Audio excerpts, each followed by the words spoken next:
तुमचा विषय आहे ना, पीक विम्याचा विषय तुमच्या डिपार्टमेंटशी संबंधित आहे. पीक विम्याचा विषय तुमच्या डिपार्टमेंटशी तसं लिहून द्या तसं आम्हाला. भूषणाचं निवेदन आलेलं आहे. 4 दिवसात तुम्हाला माहिती काढून ठेवता येत नव्हती का? मग त्या पाकिस्तानातून माहिती आणायची आहे का एलओसी पार करून?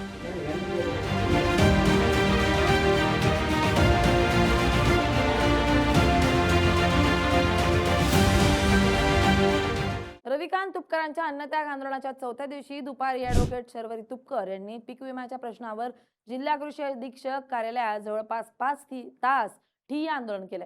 दुपारी 3:30 वाजता सुरू केलेलं ठिय्या आंदोलन रात्री 8:30च्या सुमारास मागे घेण्यात आलंय.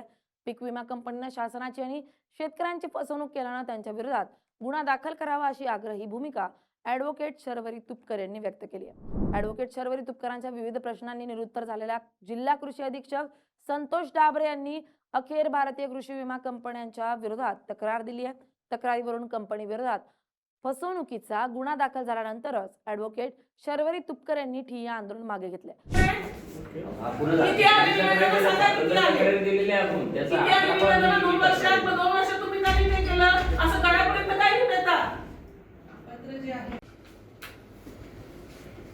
एक वर्ष तुम्ही काढलं की कंपनी मोकाट सुटून जाते, मग गुन्हाच दाखल होत नाही तिच्यावर.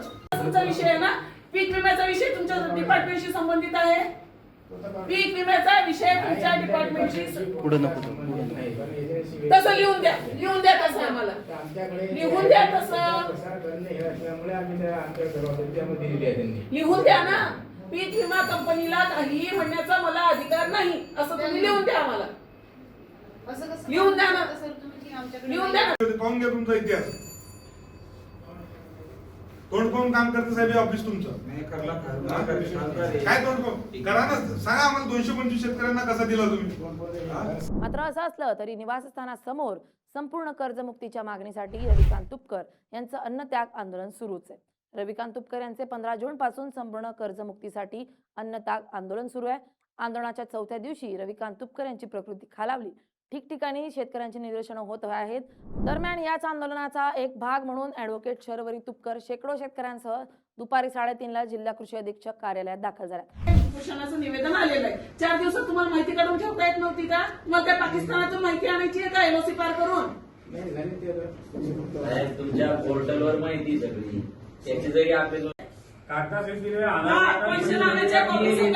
कारवाई करा म्हणून आम्ही माझी पण येऊन गेलो मॅम.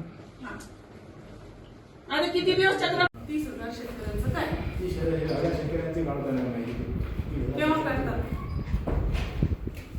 तुम्ही नव्हते त्यावेळेस, पण त्याच्यावर नियंत्रण ठेवणं आपल्या कार्यालयाची जबाबदारी आहेच ना. जसं आपण गावागावात कारवाई करा म्हणून आम्ही माझी पण येऊन गेलो मॅम. आणि किती दिवस चक्र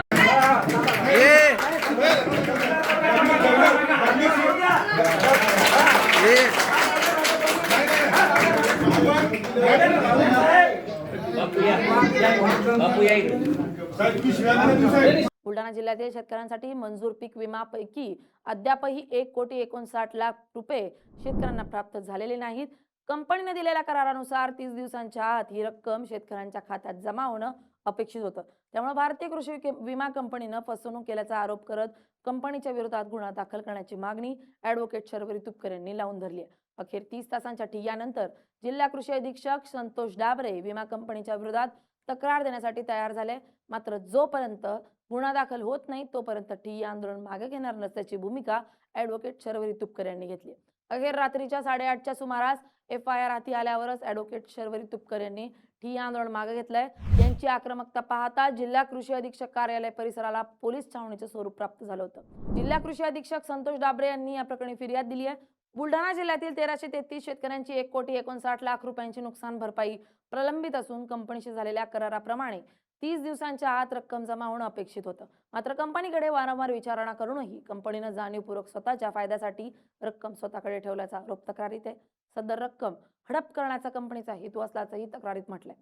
तक्रारीवरून भारतीय कृषी विमा कंपनी मुंबईच्या व्यवस्थापकीय संचालक व कर्मचाऱ्यांविरुद्ध भारतीय न्याय संहितेच्या कलम 316(2), 318(4) नुसार गुन्हा दाखल करण्यात आलाय.